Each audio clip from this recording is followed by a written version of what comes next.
Ladies and gentlemen, welcome back to the True Life Podcast Psychedelic Roundtable. You got George Monty coming in from Hawaii over here, Mr. Wizard, aka Benjamin C. George, calling in from Colorado. Ben is an author, an entrepreneur, a software engineer, making some cryptocurrencies, making algorithms. He does a little bit of everything. If he's not down in South America, you could probably find him in Colorado. Ben, thanks for being here today, my friend. Thanks, George. How are you doing? I'm doing pretty good, man. I have been, just doing the podcast and trying to work on some parts. Looks like I got a part in a book coming up. I'm pretty excited about that. Oh, yeah? Been talking to some really interesting people. Yeah, I'm pretty stoked on that. I can't give out too many details yet, but I think it's going to be pretty awesome for people to see. So, but yeah, I've just been digging on mental health. I talked to some guys yesterday that they were one of the very first people to smuggle hash all the way from Afghanistan to Anaheim. So, there's some interesting things out there, man. That's what I've been That's up a to. journey. Afghanistan to Anaheim, huh? And they did it, it was back in the 60s. It was called the Brotherhood of Eternal Love. And they did it like in a Volkswagen camper van for a run. Then they took like a Winnebago one time. And they just talked like, on some levels, it was so beautiful to see that sort of a road trip. And it kind of gave me a whole new respect for the Volkswagen bus. Sounds good. Yeah. There was one part in particular in there. I'll share this quick story with you about these guys. In the book, it's called Brotherhood Hashish. And in the book, he paints out a picture where he's on like this mountainside in a red Volkswagen camper top bus. And he's on a mountainside by Kabul. And there's a cop chasing him. And he's in the Volkswagen bus trying to outrun him. Just have that visual for a minute. Oh, boy. That sounds like a ride. Right? Oh man, yeah, it's been pretty interesting this whole week and stuff. But yeah, man, interesting. What I was just thinking psychedelics, Ben, and on my mind as we were talking before the show got started, it kind of seems when we talk about psychedelics, there's just this unbelievable tidal wave of mental health that comes with it. Like now, just as you and I were talking, how much of that mental health do you think is something that's being propagated? Well, I think, there's always been mental health historically. I mean, we can look at some historical figures and see that there are some mental problems. But when you're talking, I think, like the magnitude of mental health that we're seeing these days, mental health problems, I think you have to start to wonder what sort of factors factor into this equation. Where is there things in society that are creating or magnifying this mental health crisis? And I think, we were talking earlier about a couple of those examples, but I think there's definitely quite a few perspectives to look at that and see that, yeah, mental health's on the rise. From drugging kids from when they're very young ages on up to the fear media machine that's constantly just keeping people at that that anxious moment, that fight or flight. So yeah, I think there's probably even a few more. So yeah, I think that's definitely kind of manufactured from just the nature of society. Yeah, that's a great point. It seems to me when you can put people in a state of fear, then you trap them you either trap them in anxiety because they're worried about the future, or you trap them in the past, and that's called depression. It's pretty, when you start looking at the propaganda, when you look at the media or celebrities or anything that's trying to grab your attention, it seems that it puts you in one of those camps.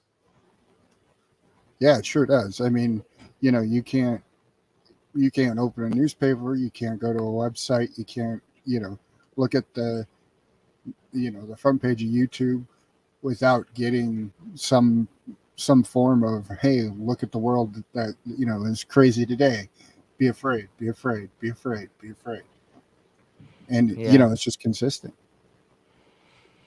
Do you think that there's like a tipping point where people just start tuning out? Like, okay, I flip it on, it's always pain. Just flip it off. Yeah, I think we're actually seeing that kind of tipping point. I think a lot of people are just kind of tuned out. And I, by a lot, I don't know how to really quantify that, but I have noticed that there's been an uptick of people recently that, really just stopped watching anything. Just kind of have just said, well, it's all going to shit anyway, and I don't know who to trust, so I'm just going to go live life. Yeah. And I think we'll probably continue to see more of that. Yeah, I think that's well said. It just seems I read an article about the Generation Z or the Zoomers, and a lot of it was doom and gloom. That maybe that's just what I read was a doom and gloom piece, but it seemed to me to state that a lot of the younger generation is just like, why even try? Housing is $700,000, 500. AI is going to take everything. Like, on some level, you have the epidemic of like quiet quitting and stuff like that. On some level, you can kind of see their point. I mean, I don't really blame them. Sure. Yeah, I mean, if all your prospects look so grim, why not just subsist? Yeah. Uh, and I think as that continues to play out, and as we continue to see inflation go through the roof, as AI does start to take over some jobs, as workplaces are displaced, I think we're going to see the rollout of these central bank digital currencies and universal basic incomes right along with it. Just because I don't see any other solution from the way that the nation state's operating currently, um, to solve that problem. Yeah. Yeah. It's interesting to see how far it's gone. There's been some interesting headlines where they spoke about, BlackRock and Vanguard have been in the news where they struck a deal with Ukraine. And in that deal, they talked about, public grants, which is basically US taxpayer money. And they're going to use public grants to rebuild the things there. And then they just take the profits from it. On some level, it's like, it's almost as if the filter's off the screen and you can easily see behind the scenes to be what's happening. That could be what's fueling the whole, animosity towards the world is like, look how corrupt this is. Like it doesn't work. Well, I mean, it doesn't, and I think we're witnessing kind of the end of the wheels falling off the wagon a little bit here, and things are starting to wobble. Yeah, I agree. It seems interesting that on some level, I guess that breeds a new hope. Not so much a new hope in the Star Wars way, but a new hope in, a new hope in the ability for people to make a new way for themselves. When things start crashing down, there presents a lot of opportunity to help build them back up. What are some of the potential spots that you see that are ripe for reconditioning? Right for reconditioning. What do you mean by that? That could be Like, taken a couple ways. yeah. Like, are there some spots that you think would be a great lifestyle to begin working towards? It seems like the creator economy is one of those, whether you're podcasting or whether you're creating a channel or you're doing something in that scene that, right now it definitely seems saturated, but if the big media companies continue to lose the wheels, it seems like that the audience will begin showing up for some of the smaller creators. I think we're going to continue to see that trend. I think more and more people are, because they're dissuaded, like we were talking about earlier, from media, like mass media. They are tuning in. They're not just tuning everything off. They are tuning into other streams and talking with people, and so you have like a grassroots movement that I think that'll continue for a while. I think another thing that's going to kind of develop is people are going to be, you're going to get paid for your information essentially that you generate, whether that be like playing a video game or, using these augmented reality, systems to go off and, do different things, collect prizes and make money, get gift cards to X, Y, and Z restaurant, things like that. So I think we'll see a rise of that. And yeah, how that all plays out from an economic perspective, what it's actually worth for a person to generate, 12 hours of content or even information per day type idea. I think it might balance out, but it's kind of a weird thing. I think the economy of the world has to kind of change. And I Yeah. don't know that it's nimble enough to make that pivot. Yeah. So so in that particular model, you would see some particular areas doing really well and other ones Mhm. maybe medium and other ones really, really crappy. Whoever can turn on that dime, I guess. Right. And I think it's going to come down to skills. Hmm. Can you grow things? Can you distill things? Can you cultivate different different types of fruits and vegetables from different areas? Can you produce it in mass? Um, you know, same thing, like kind of a throwback to almost like Renaissance type times, Mm. where you'll have blacksmithing and metallurgy and things like that, things that are kind of necessary to make a community run. Mm. The tools to plow the field, so all of that stuff. Those skills are going to become the commodities of the time, because then you'll be able to kind of be in these kind of sustainable communities. And I think we'll see rise in parallel economies in places like that, in those types of situations. Yeah. I was talking with some people yesterday and they had a radical idea that was, what if we incentivize kindness? You know what I mean? Like, what if you had like a police force or something? Like, instead of writing you a ticket, they wrote you like a coupon for like, hey, I saw you walk that person across the street. Here's a free coffee at Starbucks. Or, like on some level, the way we use negative reinforcement, what if we use positive reinforcement? I think it's an interesting idea. Um, I don't know, where does the funding come from? I think it could be, what if you had like a coupon book? I mean, I don't really have the full ideas, but if I was thinking about it, like the businesses go around, they sell those big coupon books with like, Sure, I know buy what you're this talking about. coupon for $50 and you do that. What if, if we were just wishing big here, I'm sure that there's a government, government seems to always have enough money somehow. What if they had a, what if they had a branch of like, the kindness police or the incentivizing well behavior? I don't know what their budget would be, but they seem to always be making new branches about things. I don't know. Maybe we start off small, maybe $100,000 or something like that, and see if it may have like a pilot program in like an inner city. you know I, I I think it's an interesting idea. I think from just kind of thinking about it right off the top of my head, I don't know that it would be effective. I think, people would do the kindness whenever they see that person walking down the street, because those people would be quickly identified.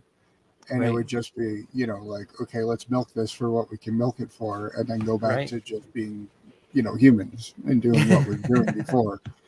That's kind of how I think it would play out. Yeah, yeah. I guess it's But cool idea. yeah, yeah. It just brings into the question that the idea that we're constantly reinforcing negative behavior on some sort, where it's it's the ends justify the means.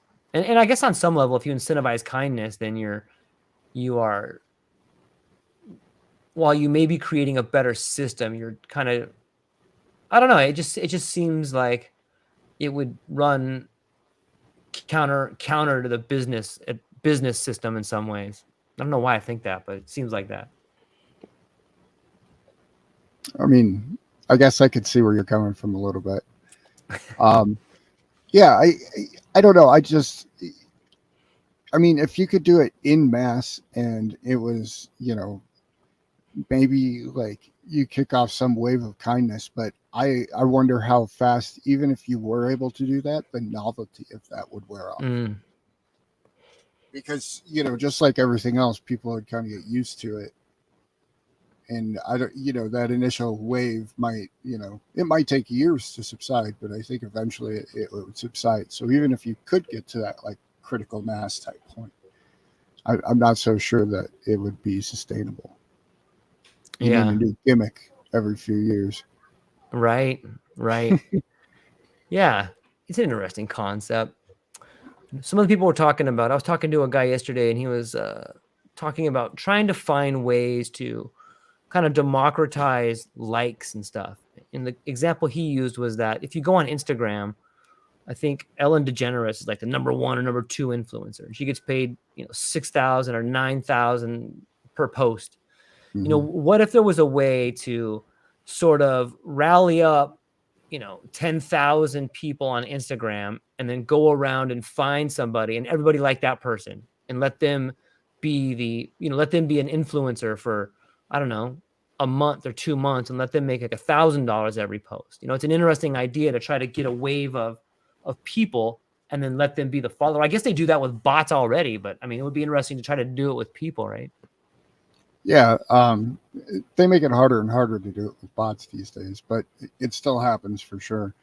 That would be a cool idea. I'm not sure what the thresholds are for getting paid out on Instagram. Are you? No, I don't know. Hmm. No idea. I'll let you know when I get there. I imagine it's quite a bit. Yeah. Like I imagine you probably have to have 100,000 plus followers type idea. Yeah. So I think if you could amass that amount of people who wanted to do that, which I mean, if you look at something like AMC, right? Right. You probably got it. You probably got that kind of number of people. So if you could get something like that going, yeah, it would be cool. I think that's kind of what TikTok kind of did with their algorithm. They kind of made it so that everybody was all of a sudden being put in front of 10,000, 100,000 people, and so that's kind of how they got people hooked on TikTok. Oh. So they kind of did that with their algorithm. So yeah, but I think if you could manage to get that amount of people together, that'd be pretty cool. Yeah. It would probably you would get a good following pretty fast, because I think that would be a good word of mouth spread. Yeah, right. Just find somebody who looks like they could use a little bit of help, and all of a sudden everybody just flocks to them. They start making a little bit of money for a while, flock over to someone else. I'm sure some people would stay, you know what I mean? And it would be a cool way to try to, and in some ways you're wrestling back the algorithm. Like, okay, look, we'll just do it over here. It'd be kind of interesting to think about. Kind of reminds me of those old web rings back when the internet first started. Do you remember those? No, what was that? Oh.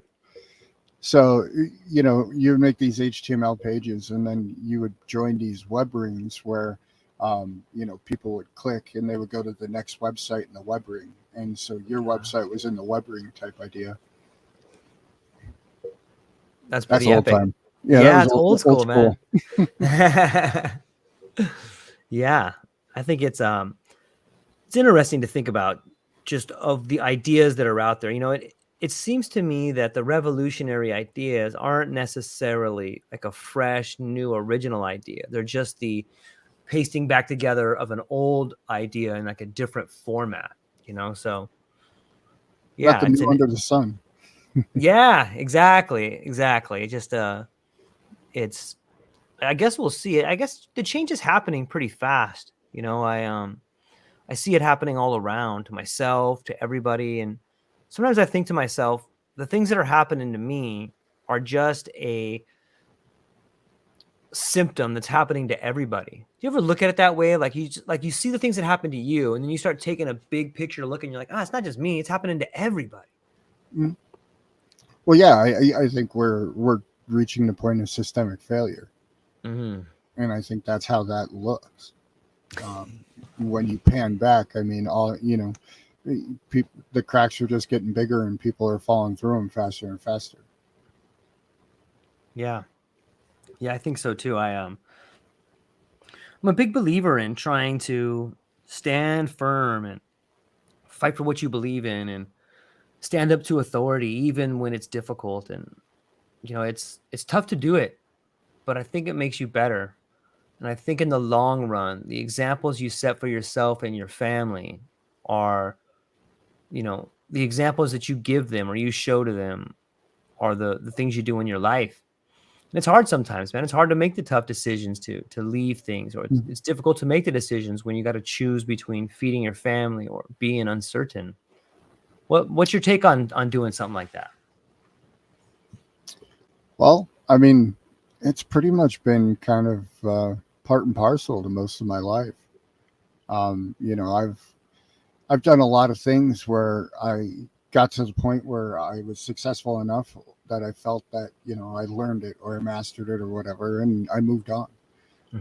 When I could have taken those things and, done various different careers or, made lots of money with different programs or what have you.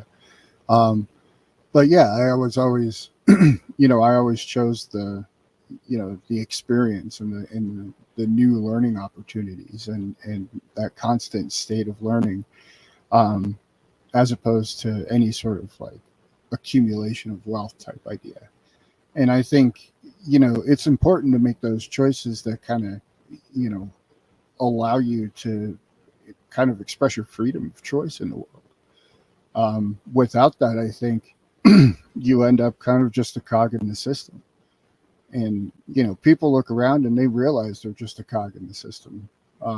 And it's, I haven't heard anybody really kind of shout out loud and say, woohoo, I'm a cog in the system. I think, it's kind of it's a pretty sad state of affairs and a state of being for people generally.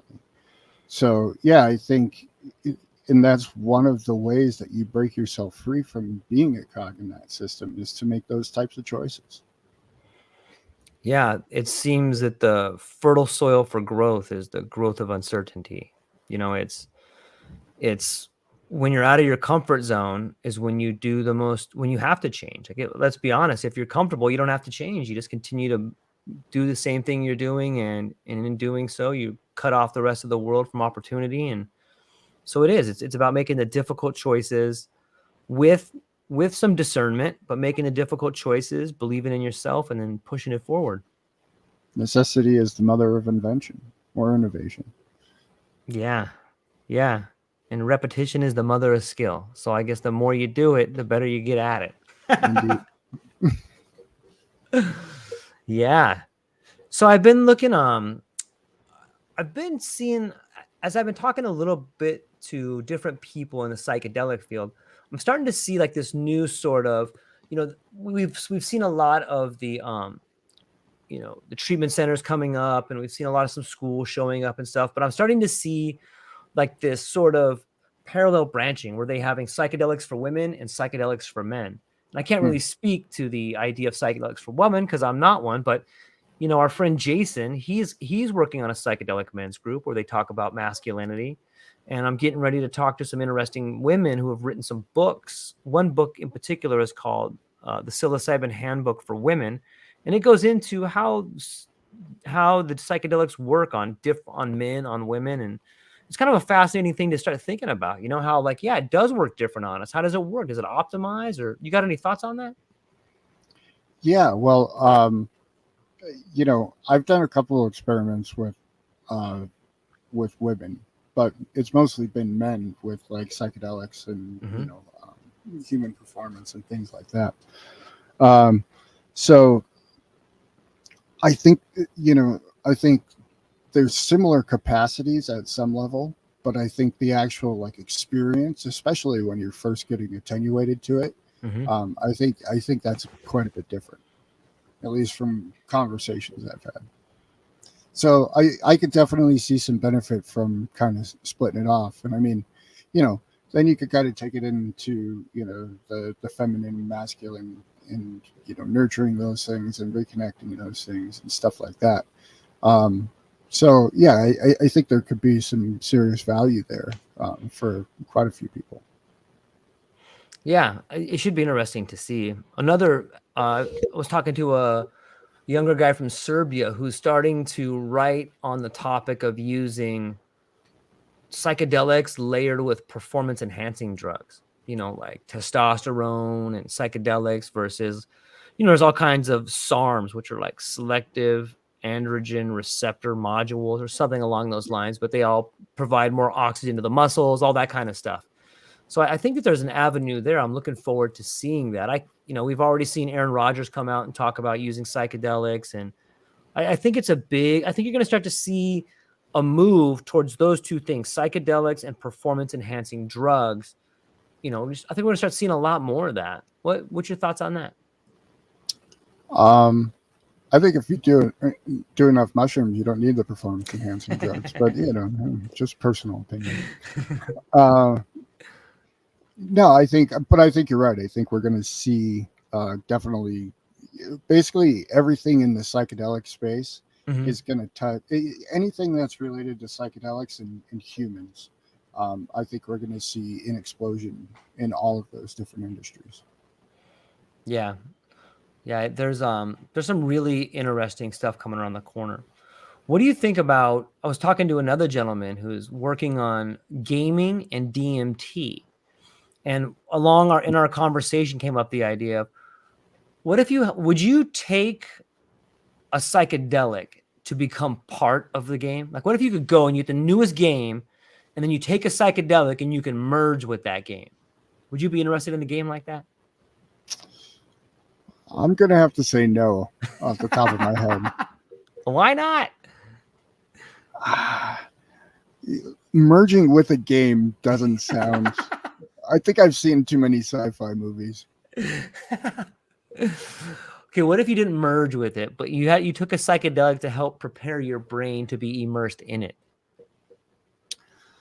I think you're just playing with words now, George. But no, I don't know. I think part of the beauty of the psychedelic trip is the kind of unraveling of the randomness of it in relation to, especially if you set your intention properly and what you're in relation to your life.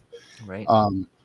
So to kind of skip that whole portion of it and throw yourself into a game, yeah, I don't know.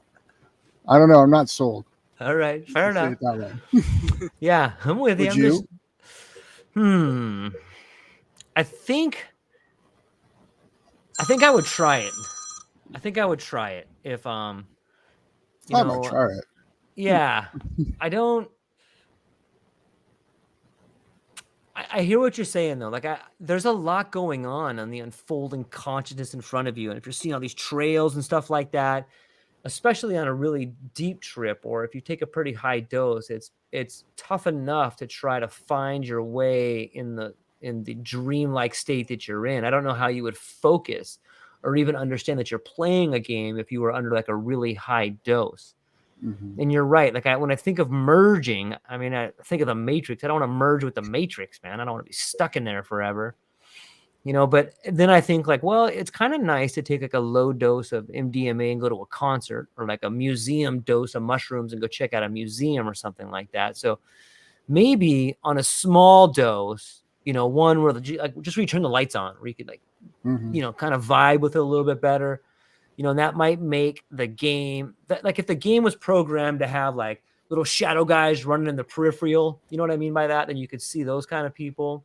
I think that could be something along those lines there. Oh, it looks like Paul joined us. Paul, what's up, buddy? Hey, Paul. What's going on, fellas? Not too much. We're just debating these just kind of throwing ideas out here. Our last one was, Paul, would you take a drug? Like, let's say you buy a brand new video game and there's a drug or a psychedelic that comes with it. But that psychedelic was part of the game. Would you be interested in taking a drug to be part of a video game? Would I be interested in taking a drug to be part of a video game? I guess it depends on where it came from. Okay. All right. A reputable source. A reputable source, like if you or the Wizard made a video game. Yeah, that would be fun. I would happily do that. Would you have any reservations about being trapped in there? Like, no, I don't think I would. I mean, we'd find out, right? Yeah. Well, I mean, but it sounds like a good time. Sounds like would add like definitely add a couple more dimensions to the video game experience, which I don't play video games. Right. I've really never been a gamer type of person. But for something like this, I'm sure I could be. Yeah, it would be fun to try. What about you guys? You guys do it? I think I might give it a try, but I have my reservations. Yeah. What are those reservations? Well, like I was telling George right before you hopped on, I think, part of the psychedelic experience is kind of the unraveling of your intention mixed with your experience and setting and all that stuff. And if all of a sudden you kind of cut that out and you throw yourself into a game, I think you might miss something from the psychedelic experience, but at the same time, it could be really fun. So, I mean, I'd probably give it a shot. Right. Yeah. Right. Hey, so Yeah. then I got a question for you. Cool. Ben. What do you got? All right. So are all your psychedelic experiences like purposeful? Like you go into it with a mindset of like you Something. are, like you are taking medicine. These days, yeah, these days, yeah. Yeah, it's been that way for probably the past, I don't know, 5 years. Oh, okay. Yeah. I think I do a mix of both. Like I'll take like a light dose of mushrooms if I'm gonna go to the beach or go to a museum or something like that. But anything over a gram, I'm gonna take probably with some intentional thinking behind it. But that's probably my age too. I think that most of us, not only in this room, but I'm sure a lot of people listening started off going to concerts or hanging with a friend or something like that. But so I guess I would say I'm straddling the fence on that. What about you, Paul? And are most of your psychedelic experiences come with intention? No. And I guess so now, learning something about you guys and thinking back to our previous conversations, I can see why there's a there in our philosophy. But no, I don't always, I mean, sometimes, they become that. They become, well, I mean, most of the time they always become, thought-provoking at some point. But I never go into it. I always go into it like an open mind with really kind of a blank canvas, never really thinking about any one particular thing. For me, it's just kind of, take the medicine. Let's see what happens. Let's see where we go. Yeah, that brings up I'm sorry. Go ahead. I was going to say I used to do a lot of that. Like that was most of my, probably the middle section of my psychedelic experiences was a lot of just like kind of like, oh, okay, here's some mushrooms. Let's eat some mushrooms. Let's see what the route is today. And then the early part was hey, let's go party. Let's go have a good time. So it's like my 3 phases of psychedelic experience, I suppose. Yeah. What do you prefer?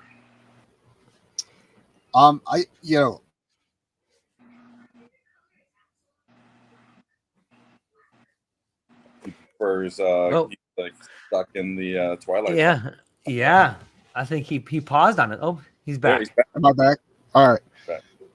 Yeah, I like the intention side of things. I just enjoy because you could do many different things. Like sometimes it's performance, sometimes it's working on a programming problem, and I find that I can within the experience solve exactly what I was intending for, and then still have kind of the randomness of a psychedelic experience on top of it. So yeah, I kind of I kind of enjoy the intention, get shit done. Okay, so but you still experience like that psychedelic wave of like losing focus and gaining focus, losing focus, gaining focus type of thing. Well, not so much these days. These days, it kind of falls into almost like a container where it'll peak up and it'll ramp up, but it doesn't cause me to like lose the focus of the situation. Like I'm still 100% coherent and you can have a real-time conversation. I see. That's interesting.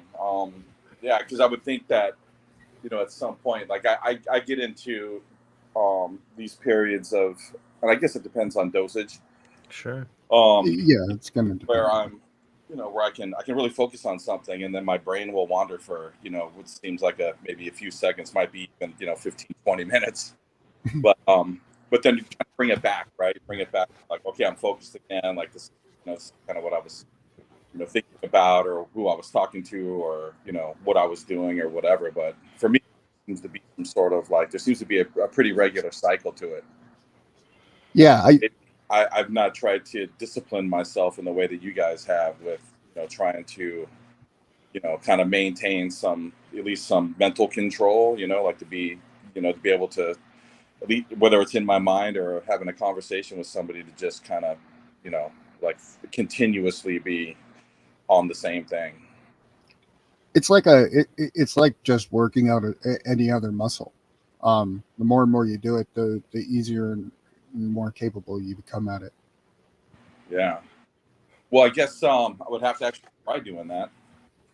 And then that might be called tolerance. Right? Well, yeah. yeah, I guess, but I guess, I mean, it might be yeah. I think it's for some people it might just experience. be experience, right? Yeah, like I'm not trying to, like I think I've said during the during previous conversations, like for me the work is always on like kind of like the back end, the ending of the experience, and then the days to come, is when I become focused on like what my thoughts were and how I was feeling and what they mean and the rest of that stuff. Yeah, I always find it interesting, like especially like on a high dose mushroom trip where you have these periods of just very intense focus where you can see an idea or you can hold the idea and it's so clear to you and it makes so much sense, and then it just floats away from you, and then pretty soon you don't even remember what the hell it was. But for that moment, it was so clear and it was life changing. And it's so weird how like in a few minutes you can't even remember what it was. Or sometimes you'll write it down, you'll be like, I have no idea what that means. Yeah. I mean, I guess that's kind of what I'm talking about, right? Like to be focused on something and have something be so clear, and then 10 seconds later you're like, what the hell was that? Like, what was I doing? Like kind of move on to something else. At least for me, that's kind of how my brain works. I guess I'm like that. I'm like that in real life too. In my sober life. Welcome, Tor. What's up, buddy? Just changing paradigms and realities. Oh, nice. Continue where you're talking. I'm just listening and get my hang around it. Tor going down the freeway of life, just laying. Oh, so much, Paul. So much. Man, I had an interesting trip the other day where I had accidentally spilled some F-lat on my hand, and I was going from powder to liquid, and oh no, my tongue starts feeling like I'm eating metal, and I'm like, holy shit, this happened fast. I'm about to be done for. And so like I'm like, oh, okay, better button this up, clean everything around here. But during that trip, I had this one state where like, I'm just floating through, just cycling through different like times, kind of time slice and stuff. And then it came to my mind, like someone had recently told me in a comment, like, dude, George, I'm super proud of you. This is awesome work. Thank you for this. And like when I was in the middle of my trip, I started thinking about that comment and I went, man, it's not a person that told me that. It's the earth that told me that. You know what I mean? And I started thinking like every time somebody talks to you, that's the planet talking to you. So when someone tells you a compliment, that's the planet complimenting you. And on the flip side, if something says someone bad, that's the planet telling you got to work on something. And I remember just tripping out thinking to myself, like, dude, you can totally talk to the earth. And we talk to the earth by talking to people. Like what people say is the earth talking to you. I thought, like, I just remember being like, dude, that's so profound, man. I'm laying in my bed thinking about it. But what do you guys think about that? Tor, what's your take on that, man? Dude, I identify as energy, right? But I think it's the collective consciousness that is just streaming intelligence, whatever, through you. I 100% agree. In that case, plants, rocks, everything can talk to you. I love it. I love it. Yeah. Yeah, Buddhists would substitute the word earth with the word universe. Mm-hmm. You damn hippies. You're not buying it, Ben? You're not buying the I'm the just energy joking. talking to you? I know. No, I'm just joking. Guys, I have something that's coming out that I'm not Nice. sure how to really, react to. I've defied physics. I unintentionally discovered a new practice inside of spirituality. That is, it seems to be a thing. You know, we have been here for some thousands of years, and of course, people have tried stupid things during that time. So it was kind of a given that someone had tried the same thing. But I have a Viking horn, and I gave that to my daughter today. But I'm not sure where that is. But I blew it yesterday, and I blew it, and then I continued to blow it. And then when I thought I was going to die, I was still blowing it. As I was going through some sort of a dimension where it just blackened and my body was like, "You're not breathing, you should stop breathing," right? I continued to blow and then it just stopped. It became silence, but the sound continued to go. And afterwards, like I stopped and I felt this insane sensation like you're during a come up in a trip or just experiencing Joe Dispenza or Wim Hof for the first time. It was just, I was like, what? And that is just one piece of a journey where I documented a prophecy that I also documented a few months prior. I was just documenting these intuitive things that's going to happen, and it's just laying it out. So that's like in the context of you talking to the planet or the universe. Yeah. The universe has just been doing things through me lately, and right now I'm going to just release it to the world. Just see, this is what I've been doing. This is an adventure. What do you think? Yeah. I can't wait. I want to hear. Let's hear all about it, man. Oh, but it's such a huge, like I try to organize my files, my photos, my videos, all those things, because there's so much. And just that has helped me to communicate. It's like experiencing a trip almost. You don't know where to start. You don't know what happened, but it's profound. So I'm still trying to really do it. I created Saga, self-awareness, growth, and adventure. Literally a thing that is just gonna plunge you into this. Life is amazing, guys. I hope you agree. It is. I love it, man. What's been up with you guys? I haven't seen you in a long, long time now. Yeah. Ben, what Ben's working on he's got some stuff behind the scenes. I don't know if he wants to talk about it, man, but it's going to be changing the world hopefully here. Well, yeah, don't really want to talk too much about it. Yeah. But. I was telling Ben before we got started, I just talked to I've had a bunch of really cool guests. One of the latest ones I had was this guy, Ronnie Bevan. And Ronnie Bevan was a founding member of the Brotherhood of Eternal Love, which was a group in the 60s. And one of the things that they did is they made this LSD called Orange Sunshine. It became really popular. But what Ronnie Bevan did, he was the first American to ever drive a Volkswagen bus to Afghanistan and bring it back full of hashish. And he talks about his stories about going over there, buying a Volkswagen bus in Germany, and then driving that through Turkey all the way into Afghanistan, loading it up with like a bunch of hashish, and then driving it back to a port and shipping it back to LA. Pretty crazy story, man. And I was like, whoa.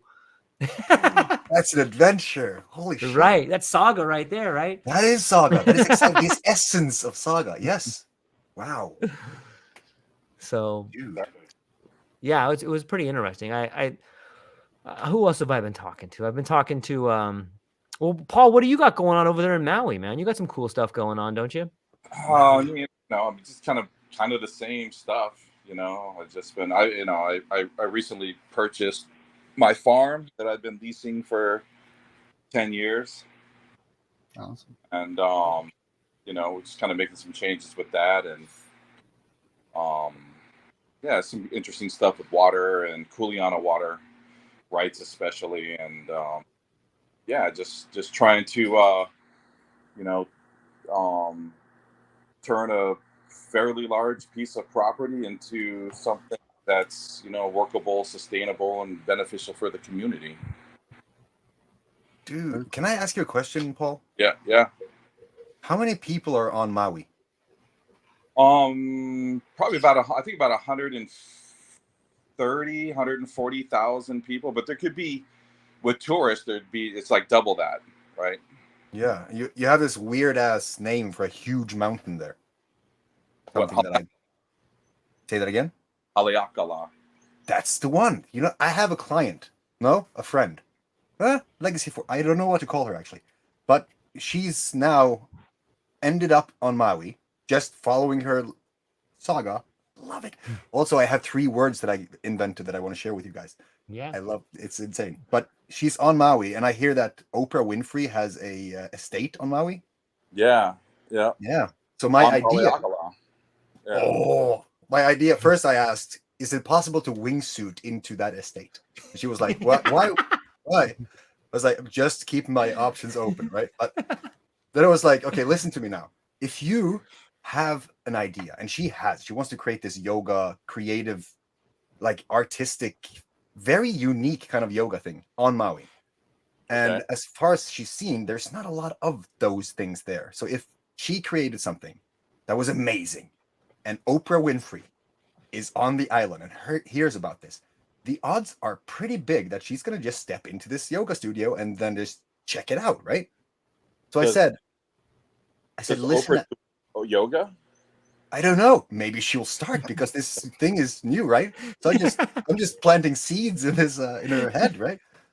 And then I said, listen, when she comes into your yoga studio and you become friends with Oprah, you will sit down one day, and I don't know if this is prophecy or what it is. It's going to be interesting to find out. You can sit down and have coffee, tea, whatever you drink with a big O, and you're going to say, listen, I have this friend in Norway who really wants to talk with one of your friends, I assume. Do you know Joe Rogan? And then, you know, connect the dots, and then me and Joe Rogan can kind of fly into Maui together, and then just that was my dream. So Maui, I want to visit Maui. I'm going to visit Maui. Well, come to Maui, look me up. I definitely will do that, bro. Yeah. I'll take you for a hike on my farm. We'll go way up into the hills. We'll experience some psychedelics and go swim in some streams. It'll be fun. You're speaking. You could probably jump off in a wingsuit from the top of his mountain and fly into Oprah's dome. Yes. She's on this. So I live on the slopes of Haleakala, right? I live in a town called Hakiku. And Oprah lives, I don't know, it's probably like 40-minute drive, but she lives like up the mountain around in Keokea. So insane. Oprah lives 40 minutes away. Yeah, which I don't know if she lives there full time, but she has a place there. But my farm is on Mauna Kahalavai, or what most people call the West Maui Mountains here on Maui. So it's on the other, Maui shaped like a peanut. Yeah, the east side is Haleakala. The west side is Mauna Kahalavai. Your names are like poetry. A lot of vowels. Yeah. A ton of vowels. George knows. About names, you want to hear something now? It's been growing so long that it's going to be easily distinguished or easily defined in just a few seconds, probably now. You know that feeling you have when you're doing something that is just right with the universe? You're completely aligned with your authentic self, and you're doing something that goes way beyond happiness. You're feeling fulfilled to a level where you're just pure light, just pulled in the direction you're supposed to go. Yeah, you're nodding, so you know what that is, right? Yeah, right. We started to say, what does that mean? Like, what can we call this? This is not happiness. This is not fulfillment. What the fuck is it? It's a feeling, right? And then he's like, yeah. And in Hindu, feeling means esas. And I was like, wow, cool. In Norway, feeling is følelse. And then we're like sitting there and esas. Esalese? Is that what we're feeling right now? And he's like, holy shit, yes, that is what it is. And I Googled it. There's no word at all. I just added the first Instagram hashtag with that. None other. There's no thing of Esalese anywhere. So I figured that's a cool concept. That concept is also being written into psychiatry by the PhD person who now lives in Maui, Paul. she's writing her master's on this topic, the SLS, which is like a framework for life. But then it added towards itself. Yesterday, when you go and walk your talk, when you're talking about things you want, a lot of people talk about what they want, but they don't do what they have to do to get it. They don't walk the talk. So I said, fucking walk the talk. Do the fucking spew. I was like, do this do the spew. What the fuck was that? And that is like, if you walk your talk, you're doing the spew. If you do the spew, you're going to end up in a place where you're going to feel mastery and just complete. You're going to see that you did something. You're going to evolve and transform. So you spewed it. You did the spew. You did the spew, so you spewed it. Now there's like 3 words. Yeah. SLS, do the spew, spewed it. And you're going to have an amazing life. What do you think? I love them. It's insane. I'm gonna write them down so I can add them to the lexicon. Yes. All words are made up, right? All words are made up. Exactly. Right. And those just fell out of the mouth. And also, if you don't do it, actually, this was a thing that my friend said today. You feel so much stress. And I said, well, if you're feeling stress, you're thinking about what you should do instead of following the feeling. If you're going in SLS, that is going to come in like a pressure cooker and then push that shit down out of your ace hole.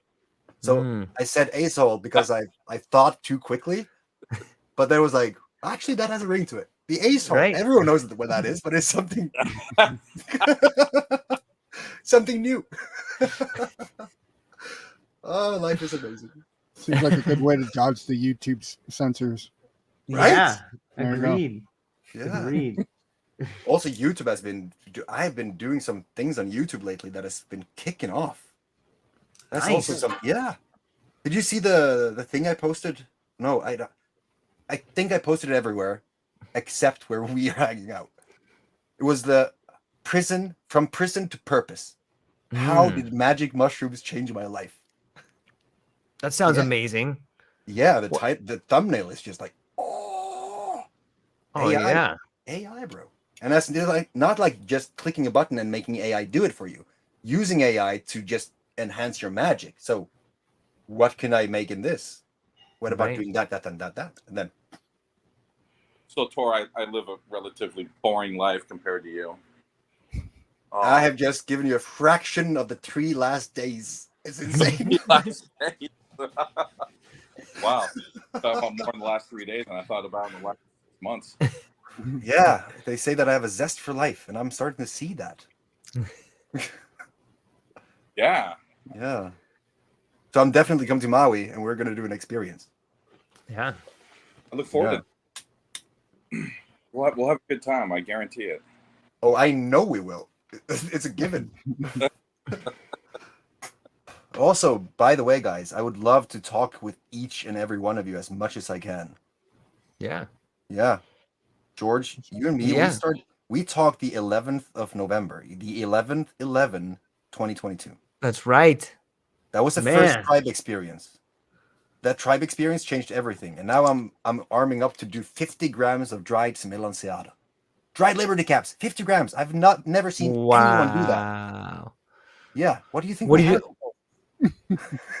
life-changing. I think you should. Also, I don't think anything is going to happen. Oh, something's going to happen. Believe you me, something's going to happen. Like, you're gonna take a dose where it just becomes not effective. Like, I think it goes the other way. Yeah. You know what I think happens? Like, here's what happened to me. I took 18 grams, and I've spoken to someone who's taken 42 grams. Liberty cap. I think not Liberty caps. I forgot what they took, but they took 42 grams. Because this is potent as shit. Oh yeah, but I think on higher doses, I think what you see is there's like a level of coherence and there's a level of abstraction. And I think when you go like 5 grams, you know, you begin to break through like a first sort of like transition. I think when you get around 10 or 12 grams, I think you go from a state of somewhat clarity and understanding to a level of disruption. But I think when you start getting, for me, at like 18 grams, I found like a second peak. And so it was like, I can't, like, it's just too crazy. I'm just seeing things, I'm seeing stuff. But then all of a sudden I broke through to like this higher place where everything was really, really clear. And I spoke to a guy who took 40 grams and he had mentioned something similar, that like you go through, the come up goes through waves, some of which are incredibly just torsion filled and are really blurry.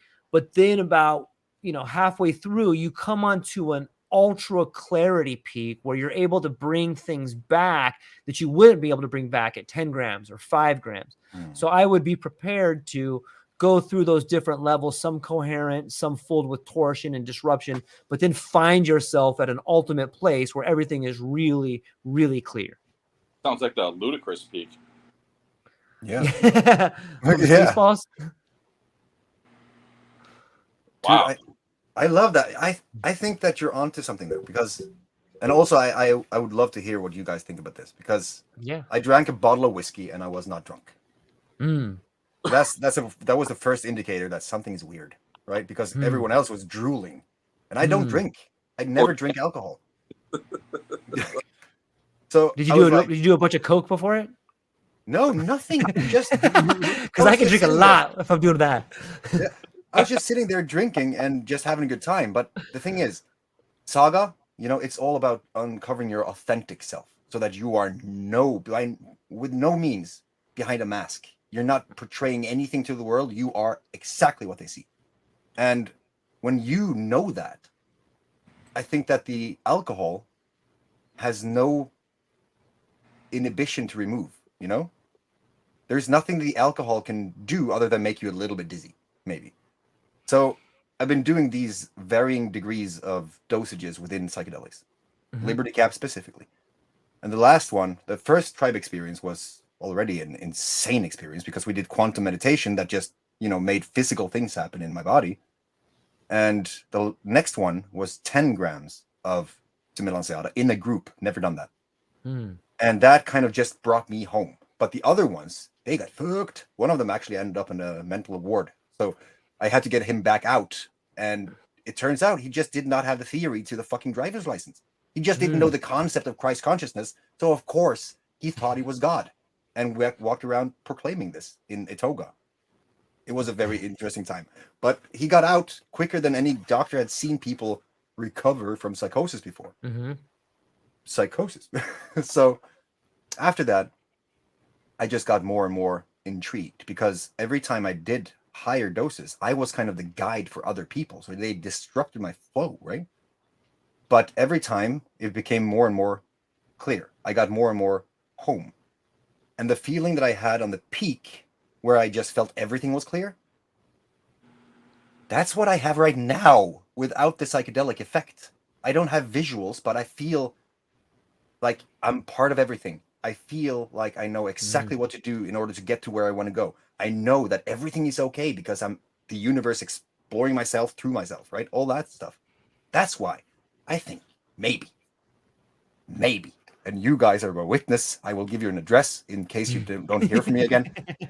50 grams might just be slightly more vicious. Slightly is a very, I don't know what to expect, but I hope that I've seen enough now to kind of know what I'm going to. And if I don't, well, that's going to be an interesting adventure. You need a selfie cam. Yeah. I will rig up the entire magic hut with all the cameras and the night visions and all that stuff. I've said that people need to stand outside, stand guard. I will have everything I need inside of a locked cabin with a bonfire with a carved out metal wolf inside of the fire. Seriously, you could monetize that. What could go wrong? Yeah, I was going to say have- pay-per-view. I have monetized that. It's called Tribe Experience. Tribe Experience pay-per-view. Yes. Right? God damn, I love how you wrote. Grams and a bottle of whiskey. Yeah. That would be the next pay-per-view will be Ben on 20 grams running up Mount Kilimanjaro. Wow. Yes. That one. Yeah. Yes. I would watch both of those.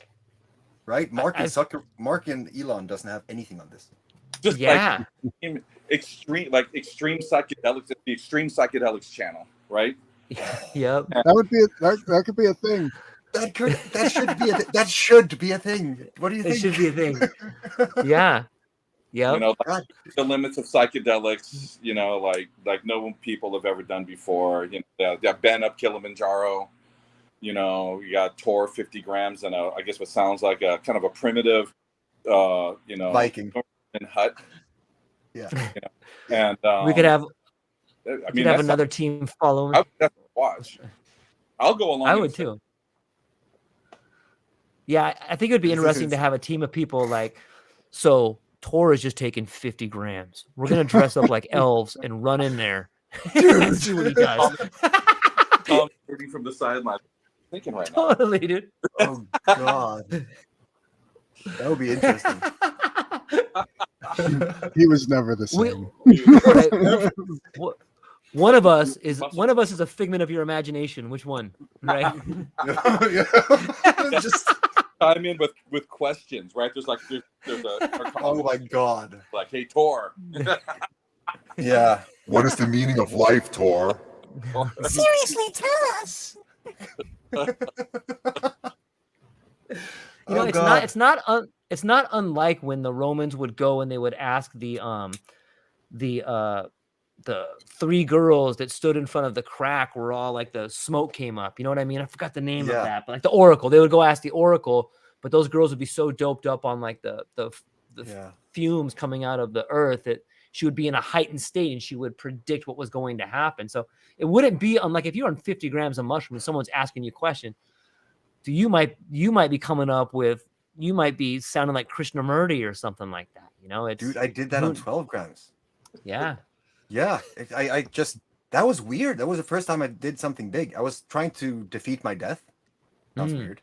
But I'm on kind of this this treatment of blood thinners because I was diagnosed with an inoperable blood clot in 2005. For 13 years, I went with the arm like this, right? Couldn't do shit. Lost the job, all that. It started me on my adventure. Now I can do this. And the doctors are like, that should not be possible. I was like, well, you have clearly not done psychedelics. So on the 12 grams, I was lying down. I had to remove my phone because the radiation, the signals from that thing was just pulling me down. It was insane. Remove that. I saw my frequency. I grabbed my frequency. I pushed it up. And all of a sudden, I just snapped out of it. And my girlfriend was sitting next to me. And she was like, what the fuck just happened? And I was so clear. I just asked her, or I told her, ask me anything. I have all the answers to the entire universe right now. And I would like to check if that actually is correct. So as she was gearing up, I grabbed my guitar and I started playing it. I had just got the guitar. I didn't play the guitar, but it sounded like I did. And I saw the sound waves like boom, boom, boom, boom, boom. It was insane.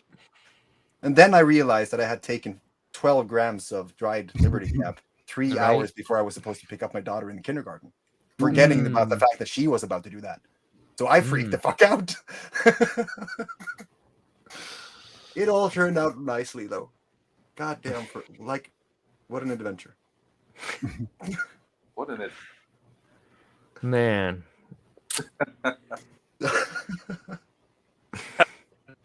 whoa. Oh, good times, man.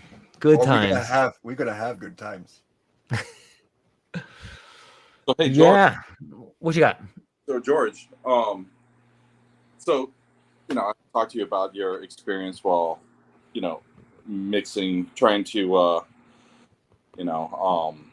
create some doses over there and spilling it on yourself and whatever. How did it end up? Like at the end, like the end of the day, was it a good thing or was it a? Yeah.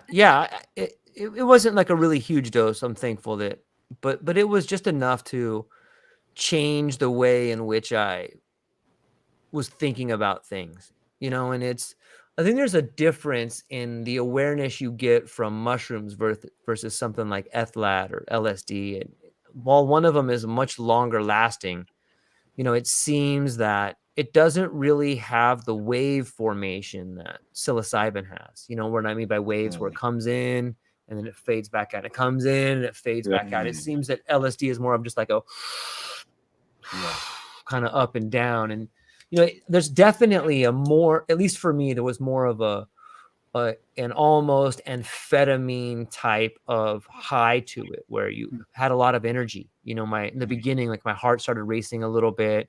Maybe that was the anticipation, but it did seem to kind of, just kind of come up, and then at least the heart rate kind of comes up, and then it kind of plateaus, but then the high kind of keeps going that way. So it's interesting. I don't know, how big of a fan. I don't really love 7 or 8 hours of being on something. After a while, it gets really taxing, and your thoughts kind of go into places that are a little darker. And I think that's because you're tired. It's hard to maintain focus and think about the things in your life for like 8 hours straight.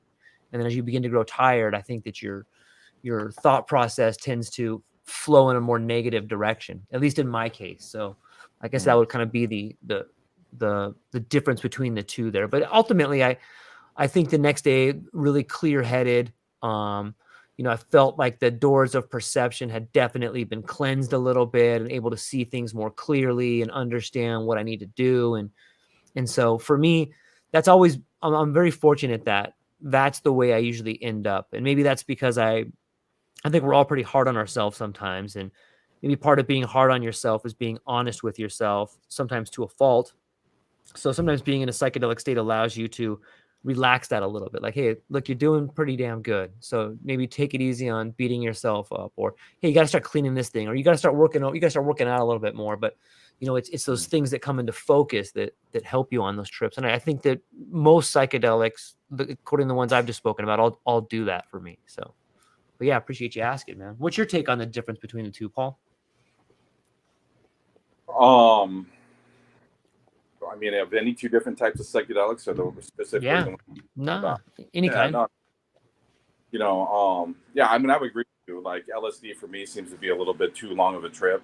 Even though that's been like a pretty big portion of my psychedelic experiences have been LSD. I much prefer mushrooms these days. Yeah. And then I've told you about my 2 experiences with like San Pedro that didn't go so well, and I think it was probably in the preparation. But yeah, I mean, to me, it's just the mushroom experience. I just don't like. I guess as I've gotten older, I just don't like that. Like the LSD thing, which kind of continues on, right? You're just like, hey, I'm ready to go to sleep, or I'm ready to do something. So still kind of like. I'm in a state in which it seems to me there's that period at the end of LSD, probably like 3 hours worth, where I don't know if I'm really benefiting anymore. You know what I mean? It just seems to be, it kind of becomes annoying a little bit. Yeah, that's a good point. Yeah, mushrooms are great. Like I really like the fact that if you stick to a strain, you're using like get really comfortable with a particular strain of mushrooms, that you can really kind of dial it in, but the dosage. It can become really predictable, and I guess that's what I like. That's another thing that I didn't like about LSD either, is that it depends on who you're getting it from, and how it was always kind of a mystery, like exactly how strong it is, or the quality of it. So that's the uncertainty. I never really liked that part either. To me, I found it to be more variable than like just doing specific type of mushrooms. Which I mean, kind of like right now, I just do like one specific type, for the last who knows how long. It's like blue meanies from here in Hawaii, right? The Panagolas cayenensis. It's kind of been my thing. Right on. I think there's something about the whole, or at least I like to think about it like that. I haven't done ayahuasca because of this. Like, ayahuasca grows in the Amazon, right? And because it grows in the Amazon, I find it blasphemic to remove it from its origin and to do it here in Norway, for instance. So that's why I stick to Liberty caps, because they just grow outside my house. 100%, Paul. Yeah. I mean, there's definitely something to be said for that. I mean, but psychedelics have been traveling around the world for a long time. Yeah.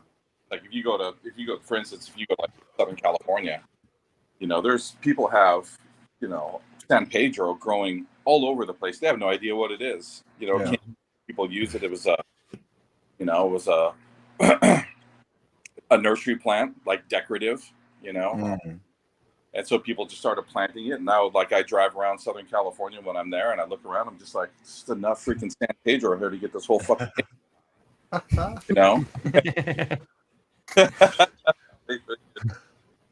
you know. But Yeah, I think there's something to be said about. yeah, you know, there's been different variations. I mean, there's all different types of Trichocereus that have, you know, psychedelic properties, and they've blended and they've mixed and they've made their way through the Americas, you know, and then around the world. And so I think there's something beneficial to that, you know, because at the end of the day, like I think there's something beneficial to people doing psychedelics, and not everybody has, you know, access. Some people would rather take something that isn't from their region, only because there's kind of a taboo to having it, and so this particular medicine is just easier to get than like hiking out into the hills and, you know, having to face people saying, "What are you doing out here?" You know, like what are you guys looking for? Yeah, here as well. Here's like the sheep fields, right? For me, sheep has become a messenger of hope. They're not they're not they're not animals anymore. They're just, I know that you are guarding a great secret for the universe. But I was just in March, I was attending a documented ayahuasca ceremony for the first time that is going to be launched on national television, actually, the biggest network in Norway, where I'm there only to bring down the fact that they're doing ayahuasca in Norway. I don't see why, because I just was there as the face of my community, right? I run the Scandinavia's biggest community on Liberty Caps. I love that fucking mushroom. But I was annoyed. So I was up there to document, and they respected my wishes to not do ayahuasca. And I was thinking, why is it that when a white middle-class man comes from Norway and does ayahuasca, he's forced to dress up as a Nepalese shaman, an ayahuasquero from a different part of the planet, and also having images of all the gods ever, as if that external source is what has given him his authority, almost. Like, the one thing that I love about Liberty Caps is that I realize that I am the one who makes the choice. I'm the one who's doing the spew. If anyone is spewed it's me, not a god. Love how we can just use that in a fucking conversation. Yeah, you know? Yeah, it kind of brings up the point. Like, Ben and I were talking a little bit earlier. You know, it seems that in the world of psychedelics, everyone just talks about trauma or people that have diseases and stuff like that. And I'm sure that's because that's the best way to sell it, because you're either selling a product or you're selling a process. But there's enough people where you don't really need any. Obviously, if you have a real big problem, you should probably seek help outside of psychedelics. But if you're just trying to get some focus, or you're just trying to figure out some problems in your life, you could pick it and eat it for free in your house and have the same sort of transformable experience that you would paying $10,000 for, right? Exactly. Yeah, I heard some of these like ketamine trips and some of the psilocybin ones here in Colorado. They're charging like $800 for sometimes like a microdose per session. Holy shit! Oh yeah. Wow. I'm charging $1,000, but I'm charging $1,000 for the retreat and the session, the psychedelic part, just like. So and also it costs a lot to rent a mountain, but apart from that, you know. Yeah. Can we stop the use of the word retreat somehow? Can we? Yeah, can we? That would be I wonderful. said tribe experience because it's an experience. It's not a fucking retreat. A retreat is where you kind of kumbaya around the fire and shit. I mean, And plus, retreat sounds like you're running away from something. It doesn't sound like you're fixing a problem. You're retreating. That too, yeah. yeah. Well, hey, you know, I mean, that's a good one. I mean, we can come over here to Maui and we can start the first ever psychedelic confrontation. That sounds way better. Dude. Now you're talking. It should be a confrontation. Yeah. Oh, you shouldn't say words like that. Those are dangerous, bro. Yeah. Oh, Come have your psychedelic confrontation. I'd rather have a confrontation than a retreat. That sounds like a lot of liability. You just need a disclaimer, bro. You need a disclaimer. Yeah, you need a few. The psychedelic cage match. Oh man, language disclaimer. We call it a conversation. We don't actually mean it to be one. Oh, amazing. Please Yeah, sign these yeah. 5 waivers. Yeah. Yeah. Yes, I just Confronting You on the Mountain by Ben. Mm. Yeah. Go into the forge with Tor.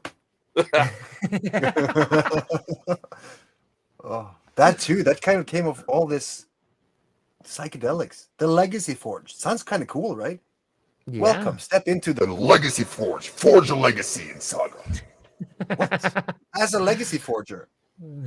It's amazing. The Yeah. creativity, the fuck everything that comes with psychedelics. I'm not gonna say that people should do them. Actually, I'm the first one to say don't do shrooms if you don't know who you are, you know. But goddamn, I think it helps. I'm One like- thing that yeah, go ahead, Paul. I'm like the opposite approach. I'm the first one who's like, yeah, do shrooms. I don't care who you are. I had one guy go to the mental ward, you know. So I have this. Yeah, we'll find positivity in that too, Tor.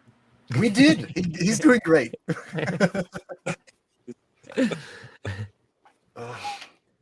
Yeah, I think that there's something to be said about psychedelics and confrontation. And I think it does on some level open your eyes to life. And when you do that, like, let me start by saying when you read biographies about people that are dying, they always say the same thing, that like fear, depression, all these things fall away. All these ideas fall away, embarrassment, pride, and all that's left is what's real.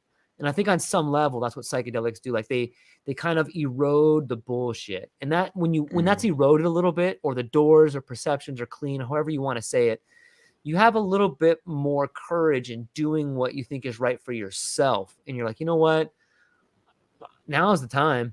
What am I doing? Just look, you've made it through this far. You're probably going to continue to make it. It might be difficult, but at least you can say that you weren't just a cog in the wheel. At least you can say that you struck out on your own and you tried to make your own way.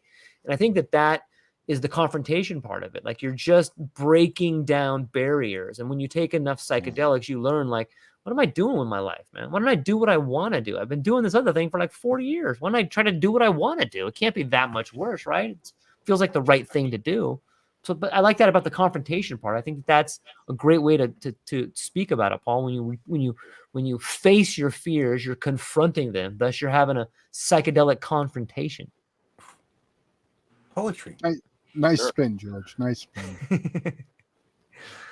For sure. I mean, I think that's the part of the process, right? Is like kind of understanding who you are as a person. And a lot of, at least for me, a lot of it was like confronting these things in my life that I knew I needed to change. I mean, they weren't so clear before I started to do psychedelics, but during the process, they became clear, Fine. Yeah. You learn how to do the spew. Mm-hmm, That's right. Yeah, that's what we're learning. Yeah. And also the whole thing with like death, when they're saying, "Oh, I regret doing that because of the fear." Like you're just getting to a point in psychedelics where you just regret not having done the things that scared you before you die. It's like Brian Maresca said, or way back when in the what kind of mysteries? I forgot what the kind of mysteries. The Lucinian mysteries. Yes. So like die before you die so you can live forever. Makes so much sense. Yeah. Yeah. Same as the Japanese samurai had a saying that said that they we're already dead. Like you wake up thinking you're already dead, then you don't have to worry because you should have died a long time ago. So you're on your time now. Yeah, that's like a soldier Powerful. mind, right? Mhm. Like that's kind of like that's how people go in, like thinking when going into war, right? If you go into war thinking that, hey, I'm going to survive this, then they say you're not going to be an effective soldier. It's the ones that are like, hey, I'm probably going to die, and that allows them to be a soldier. Yeah. It's powerful. Yeah, that is Free powerful. on that. Yeah. So maybe you should have that point of view when you do 50 grams of psychedelics. I already have that point of view. I know you do. Yeah, I can't wait to see. Like, if you're going to have cameras, you got to throw up a link because, like, I'll Yeah. Yeah, dude. Yeah, for sure. Guys, you should Yeah. check out my You should YouTube live channel stream it. because I will live stream it. Like I just have to figure out the internet connection because that's shoddy. But I've been starting to really go in deep in trying to explain my thinking and my life. Just today. You're gonna have to see it. I'm gonna drop a link. Yeah. In the, Put in it the in the WhatsApp. chat. Can you put it in the chat right now? Yeah, sure. It's That like way 1 anybody who's minute long. listening. Nice. It's 1 minute long, and it's about today, what happened today, which is it just blew my mind because I have a daughter who is alien, and she's alien because of the fucking psychedelics. I'm just saying. Here comes the link. You're gonna hear a familiar term in there. Oh.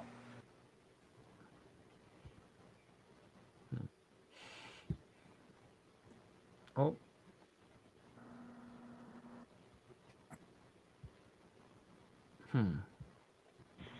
You trying to put it up? Yeah, I was trying to. Do you know how to do that? Off the top of my head. OBS is great for Yeah. that, but you're streaming on multiple platforms, aren't you? Yeah. You might be able to under present. You could pull it up in a browser window and then hit present. Okay. And show that window.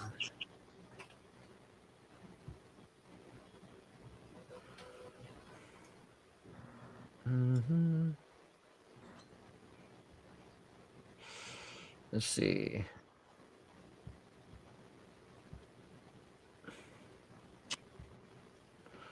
Okay, let me know if it goes on here. Don't see anything yet.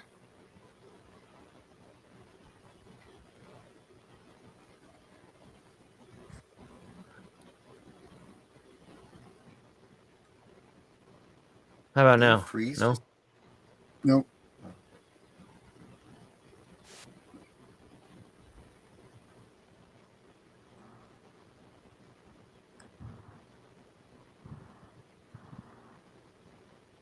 Oh. Is it just me or is George getting choppy there? He is getting choppy. I think the Okay. technology is starting to get his upper hand. Hey, here we go. Okay.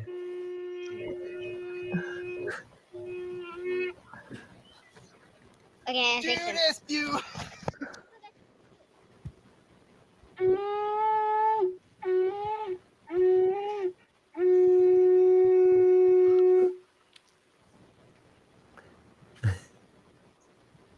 Nice. Nice. Pretty interesting. Yo, Tori, now I'm thinking I'm waiting. Yeah. That's awesome, gonna- man. Jump on board some Viking ship and go raid some foreign nation.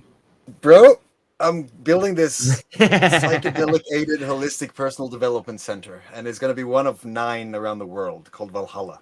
And you know, my daughter's name is Violetta Yggdrasil. She's the only one in the world who has that name. But Yggdrasil is the life tree of the Norse mythology, and it has 9 worlds in it. So I figured I need 9 centers. But Valhalla is technically not one of those realms, so I need 10 then. And now I'm basically going to create that with this whole, like, we're going to build a Viking ship, basically. We're going to have all these different things, quantum meditation, yoga, all the things, right? Paul Stamets talking on some bonfire. And then we're going to have a Viking ship building contest, I guess, to hijack one of the national or the municipalities' days of celebration, where they celebrate the fact that we were pirates back in the day and that we lost that battle horrendously. So people are dying they're doing this live reenactment. A pirate ship comes in, bunch of cannons on the shore, and I am envisioning all of a sudden, out of nowhere, without anyone knowing, you hear this, and then the fucking Viking ships come over the horizon, and we hijack the pirates. And then we just make the case for the mayor saying that we can do this every year, or you can give us our own day to celebrate. I'm coming. Oh, there's a plan. Yeah, that sounds like a plan. I would participate in that I'm one. coming to Norway. Man. Now we're talking. Now This we're is where the talking. fun is. I've got to keep you updated. And also, I'm going to create this VR. Actually, I think this is where I got the nugget. We talked about it a little bit. Mhm. What would happen during a personal development journey in VR, where you're in VR and the whole scenario is based on your background, your experiences, your pain and fears, and your goals? If you then achieve your goals in the VR environment, your brain is not going to know the difference between thought and reality. So you're going to have a vision of you actually completing those goals. What if they're on psychedelics during that? In a 4D environment where you feel the heat, you feel the water, you feel the wind. I mean, it's completely possible. And then you can kind of make NFTs for that and make it virtual and make people sign in from India if they want, if you just have a goggle. I think it's coming. I talked to a guy the other We're day. creating it. Yeah, yeah. Wow. The only I think there's a fine line in dosages there. You know what I mean? Like, Yes. you don't want to take too much where you can't function, but you want to take a little bit to like prepare your brain to be immersed in it. Yeah, and I don't think it can be as like you need to really think about the whole soundscape and all the things in there so that you're not fucking them up, basically. Yeah. Yeah. So you're saying that people are going to like kind of relive their life experiences? Oh, kind of. I mean, but make different choices? No, it's like we all have a past that led us up to here, right? And many people are complaining about that past. Like, I can't do that because I was scared of a spider when I was 5 years old, and that's why I won't be in close vicinity of a bug. Those irrational fears and all that stuff that could easily be done with if they accept that it has happened, and now in the present they have the power to create their future. But if they see those things, I think that's going to be a major breakthrough. Or like thinking that you're going to get people to tell you their life stories, like all their trauma, and then they do that now. That's why I want to automate it. Reality of those same traumas, and then put people on psychedelics and make them relive all their traumas. That'd be brutal. that would be very much of a confrontation if you. Oh yeah, this is the part where my brother hit me with a 2x4 and ended up in the. Maybe I should die. That's gonna be an interesting adventure. It has to be possible somehow. Yeah, I mean, I think that's possible. I just think it's beneficial. I mean, maybe. Yeah. But I like the idea then you could... of people have real phobias, and then getting them to kind of understand their phobias a little bit better or to overcome their phobias using VR and psychedelics. I think that could be useful. I think it'd be really useful. Yeah. I know there's some neuroscience studies that are already using VR to do that.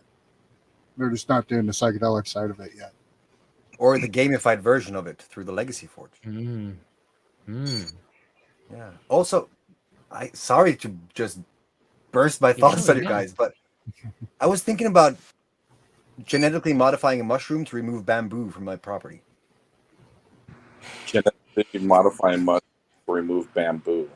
I mean, I live in Norway. The bamboo here was imported, and now it's just taking over. It's not for this environment, right? But thing that we're trying is they're using Roundup, and it's killing everything around it.